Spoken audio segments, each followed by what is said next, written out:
옆에 우리 계신 분들과 인사합시다. 당신이 도피성 운동가 삼천 제자 운동의 주역입니다.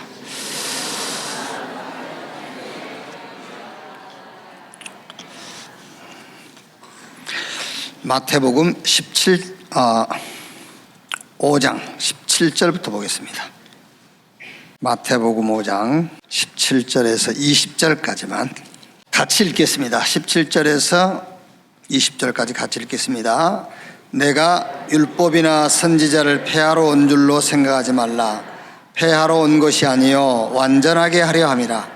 진실로 너희에게 이르노니 천지가 없어지기 전에는 율법의 1.1획도 결코 없어지지 아니하고 다 이루리라.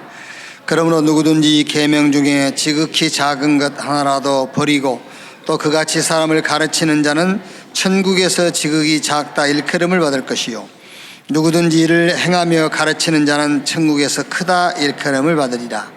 내가 너희에게 이르노니 너희 의가 서기관과 바리새인보다 더 낫지 못하면 결코 천국에 들어가지 못하리라. 아멘.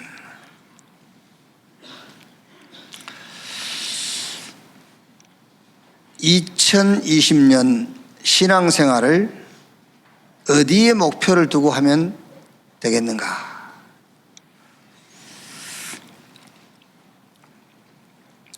목표가 없으면은 첫째, 여러분이 말씀을 읽거나 말씀을 들어도 메시지를 찾아낼 수가 없어요. 목표가 없기 때문에. 그리고 그 말씀을 붙잡고 내가 어떻게 실천할 것인가, 미션을 찾을 수가 없어요. 그래서 2020년의 신앙생활의 목표를 어디에 무엇에 두면 되겠느냐. 로마서 16장 20절에 평강의 하나님이 속히 사단을 너희 발 아래 상하게 할 것이요 사단이 무릎을 꿇도록 하는 데다가 목표를 두면 돼요. 마태복음 4장 11절에 마귀는 떠나고 천사가 수종들더라. 여기에다 목표를 두면 돼요. 그래서 우리가 성구 영신 예배 때 우리가 받았던 일강 메시지가 절대 언약 속에 있는 자, 전도 대열 속에 있는 자, 빛의 대열 속에 있는 자 앞에 사단이 무릎을 꿇게 될 것이다 그랬어요. 그래서 마태복음 1장에 이 말씀을 읽으면서 사단이 무릎을 꿇도록 메시지를 찾아내면 돼요. 그래서 마태복음 1장이 그리스도로 시작하는 것이다. 그게 사단이 무릎을 꿇는 거예요. 막 정으로 시작하고요, 의리로 시작하고 그러면 사단이 줄을 서요. 줄을. 이제 그리스도로 시작하는 거예요. 그리고 삶의 모든 목적을 그리스도를 드러내는 데 두는 겁니다. 그리고 사단이 무릎을 꿇죠. 그래서 2020년 여러분이 신앙생활을 하면서 크고 작은 문제와 응답을 만났을 때에 어떻게 내가 무슨 메시지를 여기서 찾아내고 어떻게 해서 삶의 방향을 맞추면 사단이 무릎을 꿇겠는가, 거기다가 방향 맞추면 돼요. 그래서 마태복음 2장도 뭐지요?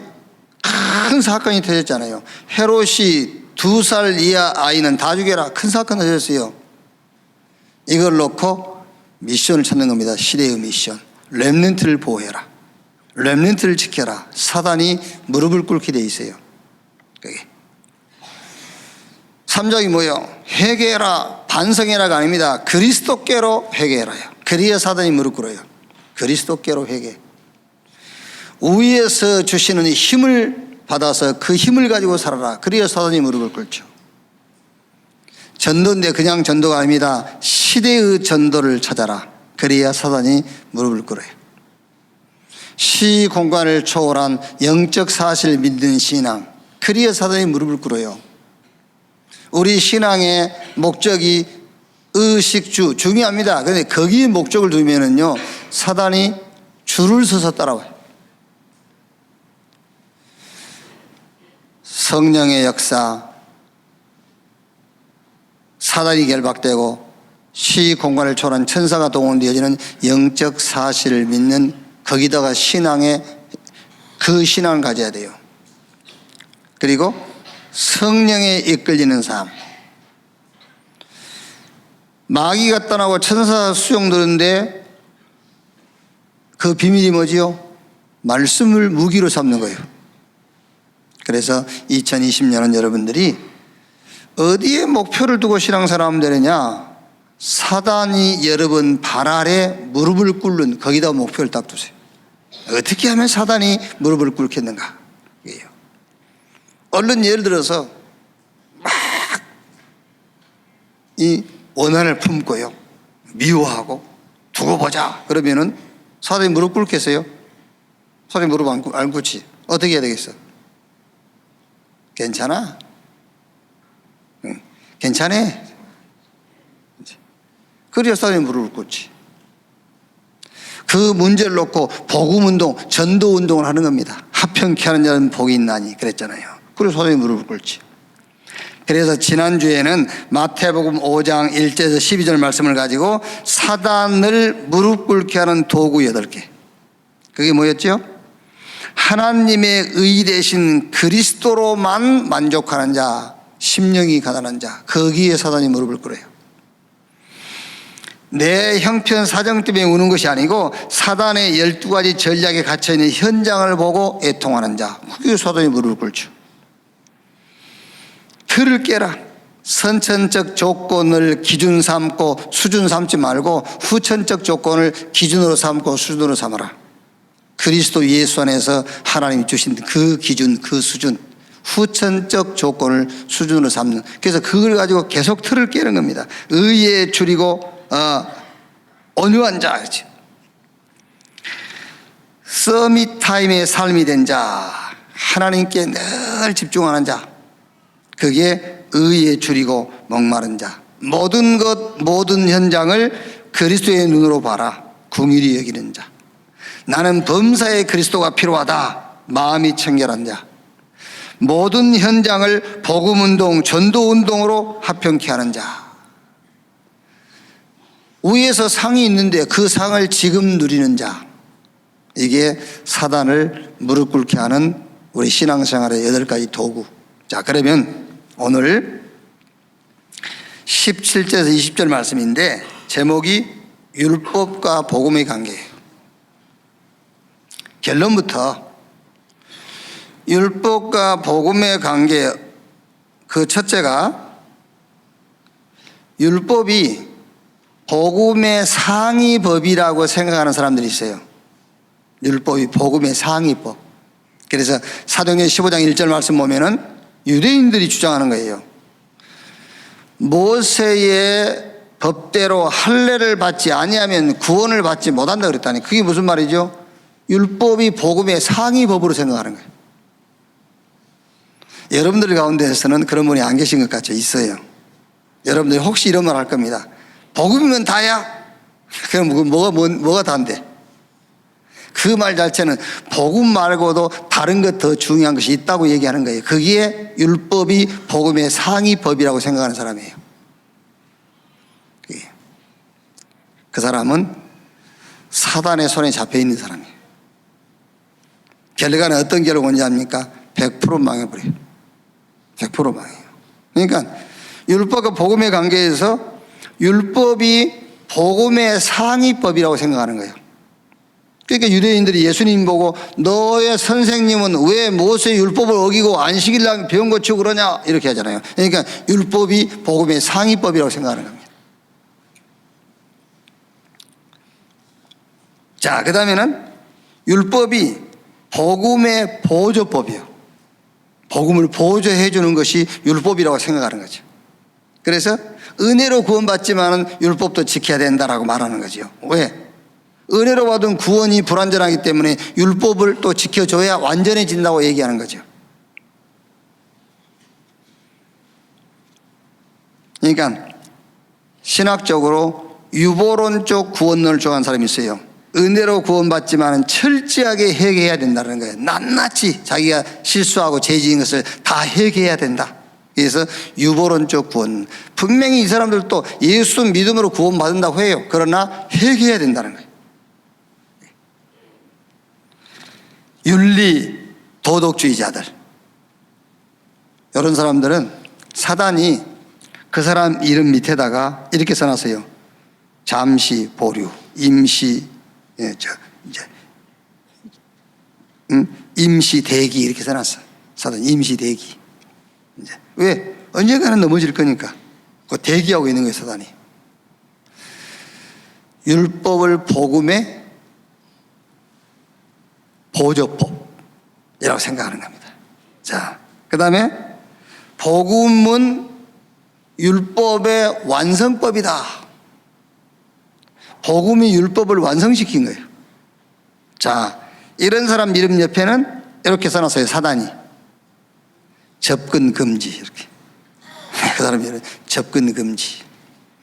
그 위에 율법을 복음의 보조법 정도로 생각하는 사람은 잠시 대기, 임시 대기. 언젠가는 넘어질 거, 언젠가는 문 열어줄 거니까요. 언젠가는 문 엽니다. 그럼 들어가려고 대기하고 있는 거예요. 그런데 복음은 율법의 완성이다. 이런 율법과 복음의 관계를 갖고 있는 사람 이름 밑에는 사단이 뭐라고 써놨다고요? 접근 금지. 접근하면 큰일 나요. 자, 더 이상 제가 설명하지 않아도 정리됐어요. 그래서 조금 이해는 해야 되겠죠. 그래서 조금 이해가 되도록 좀 설교를 조금 더 하겠습니다. 좀 이해할 수 있도록. 자, 그래서 첫째, 율법이 뭐냐? 모세를 통해서 준 하나님의 말씀이 율법인데, 그런데 그 말씀의 목적은 여러분 우리가 알고 있어요. 요한복음 5장 39절에 예수님께서 너희가 성경에서 영생 얻은 줄 알고 성경을 상고하거니와 이 성경이 나에 대해서 기록했다. 그러니까 예수님께서 성경을 말하는 것은 구약 성경을 말하는 거예요. 너희가 성경에서 영생 얻은 줄 알고, 누구에게 하는 말이죠? 유대인들에게. 그 말은 무슨 말입니까? 너희가 율법을 지킴으로 영생 얻은 줄 알고 율법을 지키거니와 그 말이에요. 이 율법은 나에 대해서 기록한 것이다. 그래서 요한복음 5장 46절 그 밑에 내려가보면 그렇게 되어 있죠. 너희가 모세를 믿었으면 나를 믿었을 거 아니냐. 그 말이 무슨 말입니까? 모세의 율법이 나에 대해서 기록해 놓은 것이다. 그 말이에요. 누가복음 24장 44절 말씀 보면은 모세의 글과 선지의 글과 시편의 그 구약 성경 전체를 말해요. 모세오경, 창세기, 출애굽기, 레위기, 민수기 5권. 그 다음에 이제 선지자의 글, 여호수아서부터, 그리고 시편, 구약 성경 전체 나에 대하여 기록하기를, 성경 전체가 예수님에 대해서 기록했다 그 말이에요. 그러니까 율법이 뭐냐? 모세를 통해서 준 하나님의 말씀인데 그 율법에 한계가 있습니다. 성경 야고보서 2장 10절 11절 말씀에 누구든지 온 율법을 지키다가 그 하나를 범하면 모든 범한 자가 되느니라. 모든 것을 범하는 자가 되느니라. 간음하지 말라 하신 지가 또한 살인하지 말라 하셨은즉 내가 비록 간음하지 아니했을지라도 살인하면 율법을 범하는 자가 되느니라. 그게 율법의 한계예요. 모세를 통해서 준 계명이 613가지 계명인데 612가지 지켰지요. 대단한 것 같지요. 하나 어겼지요. 율법 어긴 거예요. 그게 율법의 한계예요. 그러니까 우리는 이제 뭘 가지고 싸우죠? 너는 5개 못 지켰지. 나는 9개 지켰어. 이라고 싸우고 있습니다. 하나님 보실 때는 똑같아요. 그게 율법의 한계. 그게. 제가 얘기 안 했습니까? 전에 여러분 좀 이해하기 쉽도록요. 그건 나쁜 버릇인데, 이제 저는 가끔 교통 신호를 어겨요. 가끔 이제. 왜냐하면 상황이 위험하지 않을 때, 또 특히 이제 여기 속도 그 찍는 그런 카메라 없을 때, 그럴 때는 그냥 빨간불인데 그냥 가요. 또 특히 여기 경찰서에 이제 우리 좌회전에 들어올 때, 그때 거의 그냥 옵니다. 신호와 상관없이. 저쪽에서 차만 오지 않으냐면요. 원래 교통법규에 교통법규를 만든 것이 원만한 교통소통을 위해서 만든 거예요, 그게요. 원래 교통법규가. 그래서 빨간불 켜졌을 때도 경찰이 수신호를 보내면 가잖아요. 그게. 그게 왜 그래? 위험하지 않다. 빨간불 켜서 위험하지 않으니까 가라는 말이거든요, 교통이요. 그거를 감지할 수 있는 능력이 있으면 가도 되는 겁니다. 그걸 감지할 능력이 없기 때문에 사고 나고 그러니까 못 가게 하는 것이지. 그럼 여러분 누가 이제 그걸 받답시다. 우리 성도. 지금 목사님 말이지 교통 질서도 안 지키나 그래서 막 이제. 그러고 막 욕하고 막 그러겠죠, 속으로 이제. 그래서 내가 이제 경찰서에 벌금 내러 갔더니 지도 와 있어 그랬어. 니는 왜 와 있는데 그랬더니 노방방류해서. 그 말입니다, 여러분. 자기는 교통법규 어기지 않았다고 교통법규 어긴 사람 막 비난하거든요. 근데 저는 노상에다 방위했다니까. 그게 율법이에요. 율법의 한계. 하나 어기면은 다 어기는 꼴이 되는 겁니다. 그게 율법이에요. 율법의 한계. 왜? 간음하지 말라 하신 분이 살인하지 말라는 말도 했잖아요. 그게. 교통법규를 어기면은 벌금형을 받는다고 정해놓은 국회가 노상에도 방해하지 말라고 정해놨어요. 그러니까 이거는 지켜서 이걸 어기면은 같이 법을 어기는 것이 되는 거예요. 그게 율법의 한계예요. 율법의 능력. 로마서 2장 12절로 16절의 율법의 능력은 우리를 의롭게 할 수 있는 능력이 없어요. 로마서 3장 19절 20절에도 율법의 행위로 의롭다함을 받을 육체가 없다. 아무리 율법을 완벽하게 다 지켰을지라도 우리를 하나님 앞에 세울 수 있는 능력이 없어요. 그게 율법의 능력이에요. 그럼 율법을 왜 주셨느냐? 율법의 목적이 뭐냐? 로마서 7장 7절 보니까는 죄를 깨닫도록, 로마서 5장 12절 13절 말씀 보니까는 율법이 있기 전에도 죄가 세상에 있었는데 율법이 오기 전에는 죄를 죄로 여기지 않았어요. 왜? 기준이 없으니까요. 그런데 율법이 있기 전에도 죄가 세상에 있었다니까. 그런데 율법이 오기 전에는 죄를 죄로 여기지 않았다. 율법의 목적이 뭐냐? 죄를 죄로 깨닫도록. 그리스도가 오셔야만 해결되는 죄를 깨닫도록 하기 위해서 율법을 주신 거예요. 갈라디아 3장 19절에 율법은 약속하신 자손이 오시기까지 있는 것이라. 갈라디아 3장 23절 24절 말씀 보니까는 믿음이 오기 전에 우리는 율법 아래에 매인바되고 계시될 믿음의 때까지 갇혔느니라. 이같이 율법이 우리를 그리스도께로 인도하는 초등교사가 되어 우리로 하여금 믿음으로 말미암아 의롭다 하심을 얻게 하려 함이라. 그래서 오늘 우리가 읽은 이 말씀의 배경이 뭐냐면요, 예수님이 제자들을 모아놓고 가르치는데요, 율법주의자들의 관점에서 보면은 예수님의 가르침이 모세의 율법을 무시하고 폐하는 것처럼 보여요. 예수님의 가르침이. 자, 그래서 예수님이 오늘 17절에 내가 율법이나 선지자를 폐하러 온 줄로 생각하지 마라. 폐하러 온 것이 아니요 완전하게 하려 함이라. 그러면서 진실로 너에게 이르노니 천지가 없어지기 전에는 율법의 1.1획도 결코 없어지지 아니하고 다 이루리라. 그러므로 누구든지 계명 중에 지극히 작은 것 하나라도 버리고 또 그같이 사람을 가르치는 자는 천국에서 지극히 작다 일컬음을 받을 것이요 누구든지 이를 행하며 가르치는 자는 천국에서 크다 일컬음을 받으리라. 무슨 말이죠? 율법이 1.1획도 없었잖아요. 그러니까 율법을 다 지켜야 되겠죠. 오늘 이 말씀이에요. 그 말이 아니에요. 율법을 다 지키라 그 말이 아니고 율법을 그리스도께서 다 이루었다, 그걸 믿으라고 말이에요. 그걸 믿으란 말이죠. 오늘 율법의 1.1획도 결코 없어지지 아니하고 이 계명 중에 지극히 작은 것 하나라도 버리고 또 그같이 사람을 가르치는 천국에서 지극히 작다 이렇게 받을 것이요? 그건 무슨 말입니까? 율법 안 지켜도 된다 그렇게 가르치지 말란 말이잖아요. 율법을 안 지켜도 된다 그렇게 가르치는 사람은 틀린 사람이에요. 그러면 율법을 지키라고 가르치면 그것도 틀린 사람이에요. 목사님 뭔 말입니까? 하나님이 그리스도를 보내가지고 율법을 완성했다. 그렇게 가르치란 말이에요. 그것이 율법의 1.1획도 없어지지 않고 한 개도 버리지 않는 거란 말이에요. 그게요. 율법을 지켜라. 잘못 가르친 거예요. 율법 안 지켜도 돼. 잘못 가르친 거예요. 그럼 어떻게 가르쳐야 되죠? 하나님이 그리스도를 보내셔가지고 율법을 완성해버렸다. 그렇게 가르치란 말이에요. 그게. 그럼 지켜도 됩니까? 아, 율법을 그리스도께서 완성했다니까 그러네.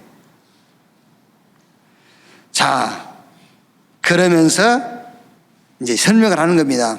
너희가 지킨 율법이 불완전하다는 걸 얘기하는 거예요. 21절부터 48절까지. 자, 한번 보세요.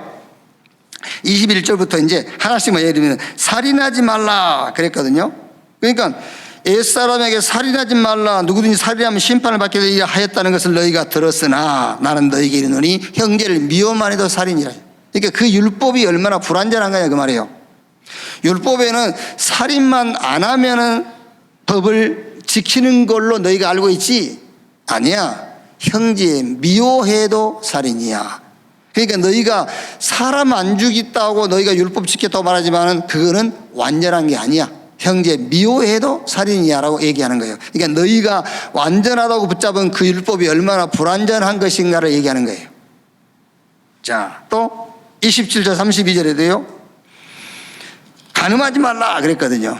또 간음하지 말라 했다는 것을 너희가 들었으나 나는 너희에게는 음욕을 품고 여자를 보는 자마다 마음이 이미 간음하였느니라. 이게 이 사람들은요 실제 간음만 안 하면은 율법을 지켰다고 생각하는 거예요. 그게요. 그러니까 그 율법이 얼마나 불완전한 것이냐.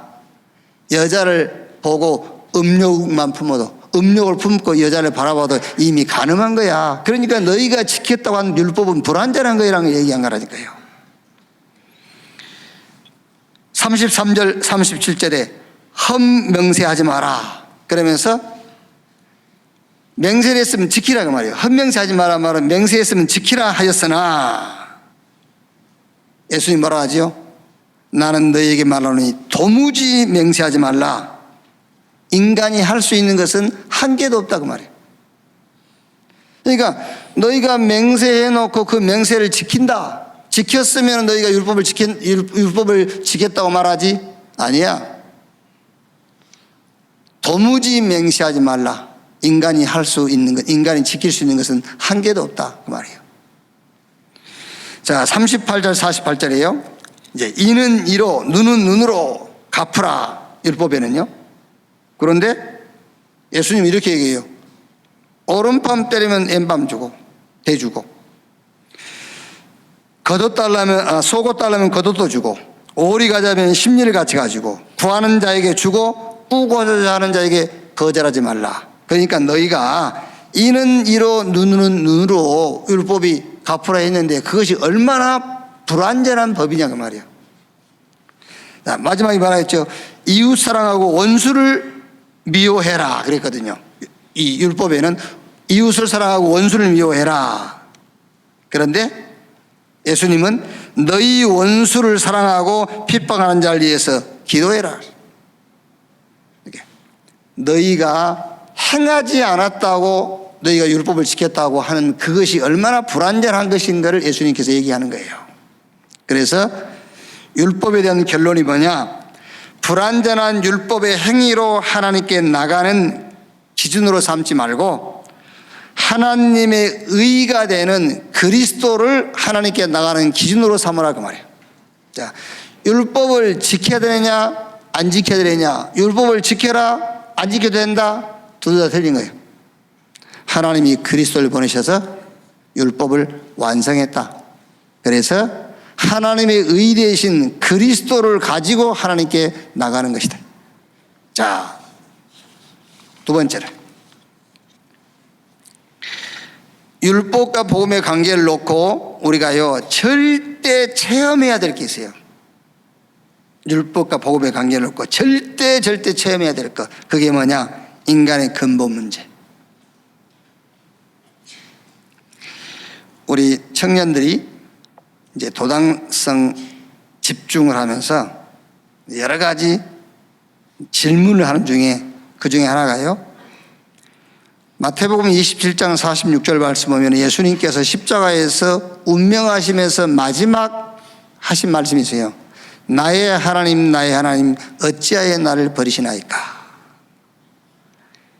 이 절규를 복음적 의의로 설명해 주세요 그랬어요. 그게 인간 문제를 말하는 겁니다. 그게 인간 문제를 말하는 거예요. 그게요. 원래 예수님은 근본 하나님이잖아요. 그 하나님이 우리를 구원하기 위해서 사역상, 직분상 성자 그리스도로 오신 거예요. 그리스도로 오셔가지고 십자가에서 몸 찢어 피 흘려 죽으시고 피 흘려 죽으신 거예요. 그러니까 예수님께서 운명하시기 전에 하나님께, 원래 성삼위 하나님은 같은 분이에요. 그런데 우리를 구원하기 위해서 직분상 아들로 왔기 때문에 아버지가 되는 거죠. 그래서 나의 하나님 나의 하나님 어찌하여 나를 버리시나이까. 그 절규가 곧 우리 문제라 그 말이에요. 그만큼 우리 문제는 심각한 문제예요. 하나님이 오셔서 직접 죽지 아니하시면은 절대로 해결할 수 없는, 그게 우리 인간의 문제라는 것을 얘기하는 겁니다. 근본 문제에 대한 체험이 있어야 율법 가지고 안 되는 거나 그 답이 나온다니까. 아시겠어요? 그 인간의 근본 문제가 이해가 안 되니까는 자꾸 율법을 얘기하는 겁니다. 어떻게 그 율법 가지고 하나님이 오셔서 직접 죽으셔야만 해결되는 그 문제를 율법의 행위 가지고 해결할 수 있겠냐 그 말이에요. 그래서 율법과 복음의 관계를 놓고 절대 체험해야 될 것, 죄. 진짜요. 막 이 죄를요, 막 인간의 행위를 가지고 죄 막 이렇게 얘기하는 사람 들어보면 아주 진짜 구역질 하려고 그래요. 그게요. 그게 아니라니까. 하나님이 아들로 오셔가지고 육체를 입고 이 땅에 오셔가지고 십자가에 의해서 죽지 아니하시면, 하나님께서 그 아들의 죽음을 외면하지 아니하시면은 우리 문제는 해결 안 돼요. 그게 죄라고 그러는 거예요. 그 죄. 그게 체험되어야 율법이 뭐며 복음이 뭔가를 이해할 수 있단 말이에요. 자, 두 번째는 이제 그리스도가 답인데 그 답 대신 그리스도에 대한 체험이 돼야 돼요. 그러니까 어느 정도 체험이 되면 되느냐면은, 위에 여러분 인간의 근본 문제가 체험됐을 때는 이런 답이 나와요. 어떤 것도 문제 아니다. 이런 답이 나와요. 어떤 것도 문제 아니다. 근본 문제, 죄만 문제다. 이런 답이 나오죠. 그 다음에 이제 그리스도가 답이 됐다면은, 그리스도가 체험됐다면 어떤 답이 나오냐면은 어떤 것도 문제 아니다. 어떤 것도 문제가 안 된다. 이런 답이 나온 거예요, 이제. 근본 문제가 체험되어지면은 어떤 것도 문제 아니다. 죄만 문제다. 그리스도가 체험되어지면 어떤 것도 문제가 안 된다. 왜? 답 가지고 있으니까. 시편 125편 1절에 여호와를 의지하는 자는 시온산이 요동치 아니하고 영원히 있음 같도다 그랬지요. 여호와를 의지하는 자는 시온산이 요동치 아니하고 영원히 있음 같도다. 여호와를 의지하는 자세가 뭐지요? 그 자세가 그리스도예요. 내가 여호와를 의지한다. 그게 그리스도를 내가 붙잡았다는 말이에요. 그게 여호와를 의지하는 겁니다. 산들이 예루살렘을 두른같이 여호와께서 지금부터 영원까지 우리를 지키시리로다. 하나님께서 저와 여러분을 지금부터 영원까지 지킨다는 근거가 뭐지요? 그 근거가 그리스도예요. 하나님 나를 지켜주십시오. 하나님 뭐라 하십니까? 지키고 있잖아.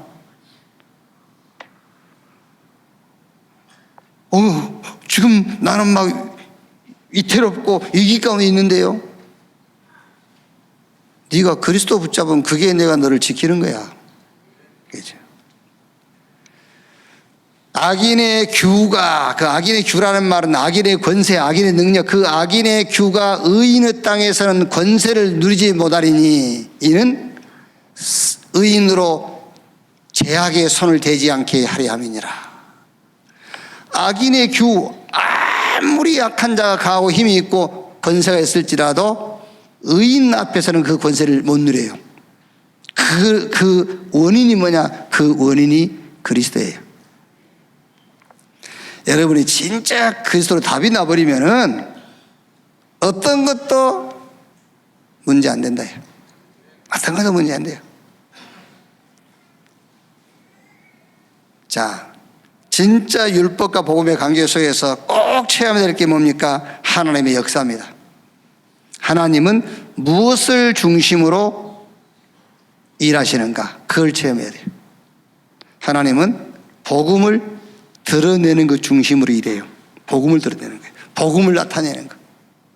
그래서 예수님께서 이 땅에 오셔가지고 병도 고치고 죽은 자도 살리고 기적도 행하고 막 물을 포도주로 만들기도 하고, 그게 왜 그랬죠? 당신이 그리스도라는 것을 드러내기 위해서요. 예수가 그리스도라는 것을 드러내는 중심으로 하나님은 역사를 움직여 간다니까요. 그 다음에는요, 그리스도가 증거되는 그 중심으로 하나님은 역사하세요. 그래서 사도행전에 많은 환난과 어려움이 왔죠. 환난과 어려움이 아니에요. 그리스도를 드러내는 하나님의 방법이에요. 그래서 스데반의 일로 흩어진 자들이 저 안디옥까지 가가지고 교회를 세우고 복음운동한 거예요. 그게 환난이 아니죠. 그리스도를 증거하는 하나님의 수단이고 방법인 거예요. 그게요. 그 중심으로 움직여요. 그리고 복음이 개인화되는 겁니다. 여러분 고민 있지요? 고민 아니에요. 하나님이 주신 복음이 여러분 개인화시키는 작업이에요. 그게. 여러분 막 갈등하죠? 갈등 아닙니다. 여러분이 가진 그 복음이 여러분 개인화되어지는 시간표입니다. 그게. 복음과 율법의 관계 속에서 절대로 체험해야 될 것이 뭐냐? 근본 문제. 그리스도께서 오지 아니하시면 해결 안 되는 인간의 근본 문제. 그것이 체험되어져야 율법이 뭐고 복음이 뭔지를 알 수가 있어요. 답으로 주신 그리스도가 체험돼야 돼요. 하나님의 비밀인 그리스도 안에 모든 보화, 모든 지혜, 모든 지식이 다 들어있다. 그리스도를 아는 지식이 최고의 지식이다. 그 그리스도 붙잡은 사람은 어떤 것도 문제가 되지 않습니다. 자, 세 번째. 그러면 완전 복음이 뭐냐 말이에요. 복음이 뭐냐?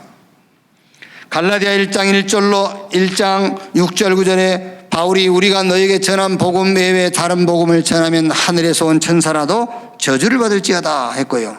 로마서 16장 25절 27절에 보니까는요, 나의 복음과 예수 그리스도를 증거함은 영세전에 감추었다가 지금 나타내신 바 되었으니 이 복음으로 너희를 능히 견고하게 하실 지혜로우신 하나님께 예수 그리스도로 말미암아 세세무궁토록 영광을 돌릴지어다 그랬거든요.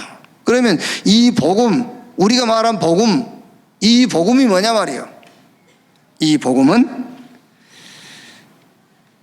절대 불가능한 죄 문제를 해결해 버리고 성삼위 하나님께서 우리와 함께하는 것이 복음이에요. 여러분 실제 안 믿어서 그렇지요. 그렇죠? 실제 안 믿습니다, 여러분. 성부, 성자, 성령 삼위 하나님께서 나와 영원히 함께 한다는 것을 안 믿어요. 안 믿으니까 그게 별게 아닌 거죠. 믿으세요. 믿으면은요, 이거는 이 지구상에 있는 모든 가치를 다 합친 것과 비교가 안 되는 거예요. 성삼위 하나님이 나와 함께. 그러니까 제가 그래서 가끔 얘기하랍니까? 저는 어릴 때부터 교회 다녔어요. 그런데 중간에 누가 뭐 시험 주는 것도 아니고 교회를 안 갈 이유가 있었던 것도 아닌데 그냥 자연스럽게 안 갔어요. 그러다가 20대 초반에 다시 이제 교회를 가서 신앙생활을 하게 되는데 잘 모르겠더라고요. 막. 그러다 보니까 열심히만 하는 거예요. 열심히. 열심히. 안 돼요.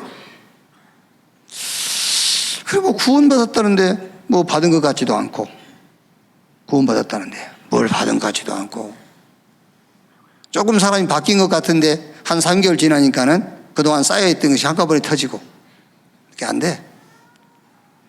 나중에 알았어요. 이 구원은 하나님이 뭘 주는 게 아니에요. 구원은 하나님이 내게 와버린 거예요. 아, 그랬구나. 그래서 모든 것을 다 주셨다고 그랬고, 볼지어다 세상 끝날까지 내가 너희와 항상 함께 하리라. 너희 몸이 하나님의 성전인 것과 하나님의 성령이 너희 안에 거하신 것을 알지 못하느뇨? 그게 복음이란 말이에요. 여러분, 우리 2020년에는 진짜 신앙생활을 한번 해보자니까요. 진짜로 한번 신앙생활을 한번 해보자고요. 정말로 성령에 이끌리는, 그렇죠, 진짜 눈에 안 보이는 마귀가 여러분 앞에 무릎을 꿇는, 그리고 성경에는 구약에도 시작에도 나와 있는 천군 천사, 하나님의 사자 천사가 여러분의 업에 개입해 가지고 역사가 일어나는 일당천의 응도, 그걸 한번 체험해 보자니까요. 진짜 믿으라니까 한번요. 완전한 복음. 로마서 16장 20절에 평강의 하나님이 속히 사단을 너희 발 아래에 상하게 할 것이요, 누가복음 10장 19절에 뱀과 전갈을 밟으며 모든 원수의 능력을 제할 권세를 주었으니 결단코 너희를 해할 자가 없으리라. 아니, 이 사단이 있으니까 예수님께서 그 제자들과 우리 믿는 자에게 사단을 꺾을 권세를 주셨다고 한 것이지, 안 그렇습니까 여러분? 그 사단이 분명히 활동을 하고 이 사단이 우리가 하는 일을 방해하고 공격할 것이기 때문에 사단을 이길 권세를 주었다고 한 거 아닙니까? 사단의 실제를 믿고 그 사단을 꺾을 권세가 하나님 자녀에게 주어졌다는 사실, 그게 복음이라니까요. 그게 히브리서 1장 14절에 천사는 부리는 영으로 구원받은 후사들을 섬기라고 보낸 영이 아니뇨? 우리 눈에 안 보이지요. 열왕기하 6장 8절 23절, 엘리사의 사한 눈에는 안 보였어요. 그렇죠? 엘리사 사한 눈에는 안 보였다. 아람 군대만 보인 거예요. 그러니까 막 아람 군대가 도단성을 포위하고 있으니까는요, 엘리사의 심부름하는 이 사한이요, 얼마나 막 두려워합니까? 응? 일어나가지고 막 잠자고 있는 엘리사를 깨우면서 선생님 큰일 났습니다. 아람 군대가 우리 도단성을 포위했습니다. 일찍 일어나가지고. 그러니까 영적인 눈이 안 뜨인 사람은 일찍 일어나 잠이나 오래 자야 돼. 일찍 일어나가지고 온 동네를 시끄럽게 한다니까요. 그때 엘리사가 하나님, 저 사안의 눈을 열어 보게 해 주옵소서. 영안이 열리니까는요, 아람 군대 사이사이에 불말과 불병과 진을 치고 있잖아요. 그게 사실이라니까 여러분. 그게요. 그 사실을 금년에는 우리가 실제로 한번 사업장에서, 우리 가정에서, 여러분 전도 현장에서 한번 체험하자니까. 실제로 그게요. 마태복음 4장 11절, 마귀는 떠나고 천사가 수영들더라 시공간을 초월한 일당천의 응답의 사람이 되어버린 겁니다. 그게 복음입니다. 그게 완전한 복음이라니까요. 성삼위 하나님이 나와 함께, 그게 완전한 복음. 주님 재림하셔야만 그때 완전히 갇혀요. 그 전에는요, 권세를 가지고 계속 활동합니다. 사단, 그 사단을 꺾는 권세. 우리는 시공간을 초월 못해요. 그래서 하나님께서 시공간을 초월하는 천군 천사를 하나님께서 우리를 돕는 자로 하나님이 파송해 놨다니까요. 언제? 우리가 하나님의 언약 붙잡고 미션을 붙잡고 기도할 때 천사를 보내고 사자를 보낸단 말이에요. 그게 복음. 여러분이 복음 가지고 있으면 이 세 가지 응답은 여러분에게 와 있어요. 자, 결론. 2020년 신앙생활의 목표입니다. 사단이 여러분 발 아래 무릎을 꿇게 하는 데다가 신앙의 목표를 두시기를 바랍니다. 그럼 틀림없어요. 아시겠죠? 이제 뭐 작은 사건 하나 해서도요, 여러분이 딱 이 연약을 딱 붙잡아야 돼요. 어떻게 하면 이 사건을 통해서 사단이 내 발 아래 무릎을 꿇게 할 것인가? 그것만 생각하면 돼요. 그게 목표예요. 그럼 예를 들어 저는요, 마태복음을 가지고 지금 2020년 지금 시작하는데요, 성경 어디를 봐도 그것만 찾아내면 돼요. 성경 어디를 봐도. 어디를 봐도 사단을 무릎 꿇게 하는 쪽으로 메시지를 쫓아가면 돼요. 그리고 그 미션을 잡으면 되고. 그렇게 쉬워진다니까. 제가 메시지 준비하고 설교하기가 쉬워진 것처럼 여러분들도 사업하기가 쉬워지는 거예요. 가정에서 가정생활하기가 쉬워지는 거예요. 어떻게 2020년에 우리가 가정을 끌고 가면 되겠냐? 사단이 무릎 꿇도록 하는 쪽으로 가면 돼요. 그게요. 자, 그래서 세 가지로 딱 한번 정리를 해보세요. 사단에게 속한 자, 사단에 속한 자가 있어요. 그게 율법이 복음의 상위 법이라고 생각하는 사람이에요. 행위가 기준이 된 신앙, 행위. 하나님의 의 되신 그리스도가 기준이 아니라 자기의 행위가 기준이 된 사람.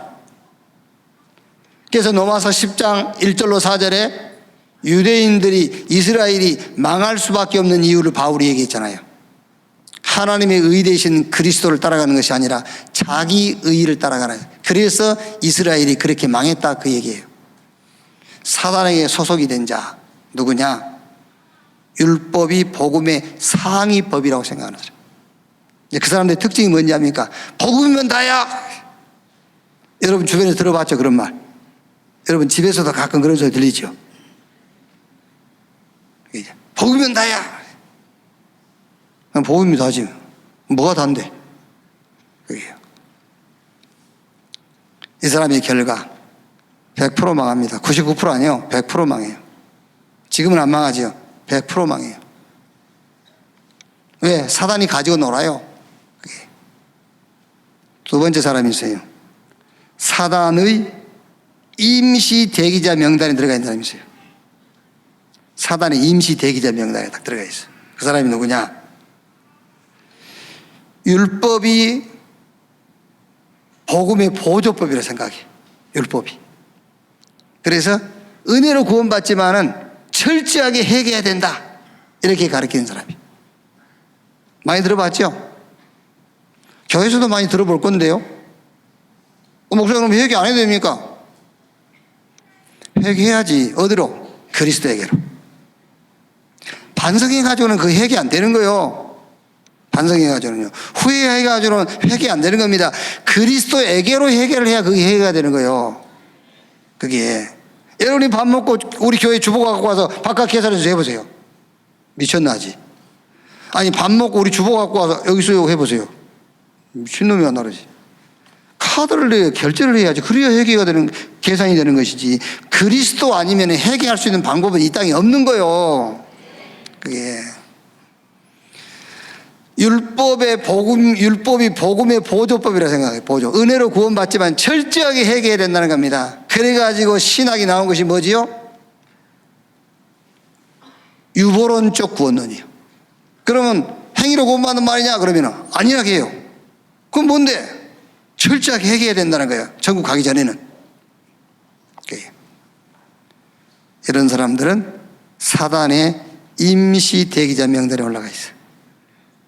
그래가지고 이 사람들의 신앙생활은 항상입니다. 가끔이 아닙니다. 항상 갈등. 그렇죠? 항상 갈등하고 있어요. 항상 시험. 이게 이 사람들의 신앙생활이에요.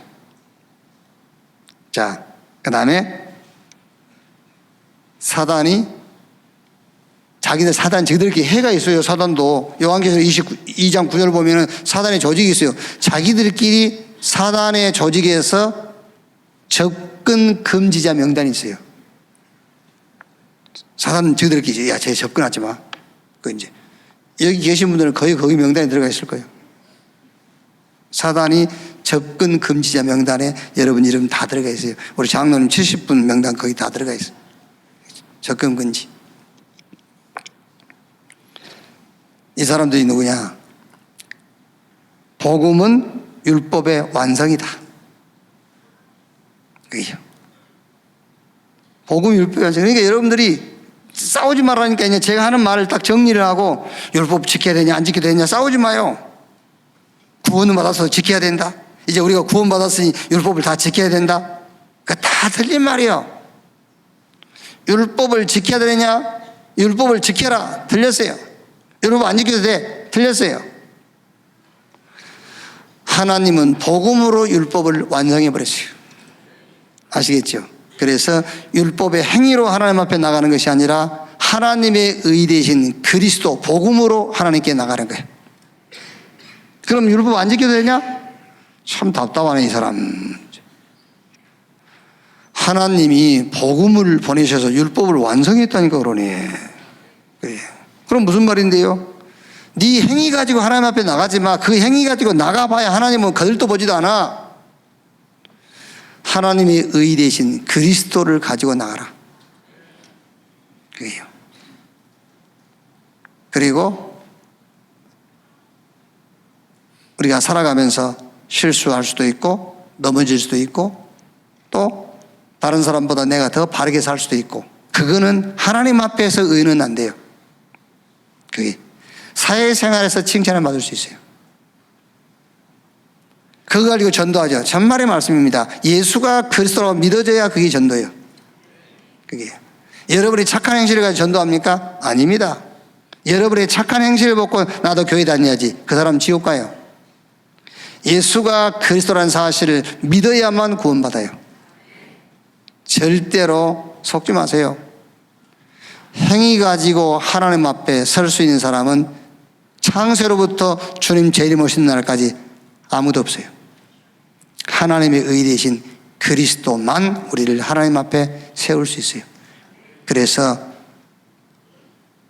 복음은 율법을 완성한 법이다. 그래서 율법과 복음은 분리된 게 아니에요. 율법이 복음 안에 있어요. 아시겠죠? 율법이 복음 속으로 돌아버립니다. 복음이 율법을 품어버린 거예요. 그래서 하나님의 유일한 방법, 복음 가지고 하나님 앞에 나가서 오늘 금년에 우리가 붙잡은 말씀대로 사단이 여러분 발 아래 무릎을 꿇, 마귀는 떠나고 천사가 수영 들어가요. 여러분이 가는 곳마다 여러분의 업에 일당천 시공간을 초월하는 천군 천사가 도원되어지는 이 사실적인 축복을 체험하는 여러분 되시기를 주님의 이름으로 축원합니다. 기도하겠습니다. 하나님 감사합니다. 복음이 오기 전에는 우리가 율법 아래 있었습니다. 하나님이 율법이 우리를 완전히 할 수 없다는 사실을 알게 하시고 율법을 완성케 하신 그리스도를 보내셔서 율법을 완성하신 것을 감사합니다. 이제 우리가 그리스도 안에서 율법을 지킨 자가 되고 그리스도 안에서 율법도 우리의 능력이 되고 그리스도 안에서 율법이 우리 안에 의로 드러나게 하신 것을 감사합니다. 하나님의 의 되신 그리스도로 범사에 하나님 앞에 나가게 하시고 그 그리스도 안에 있는 축복과 능력이 우리 업과 우리 현장과 우리가 하는 모든 일에 그 능력이 나타나게 하시고 그 능력을 체험케 주옵소서. 그리스도이신 예수님의 이름으로 기도하옵나이다. 아멘.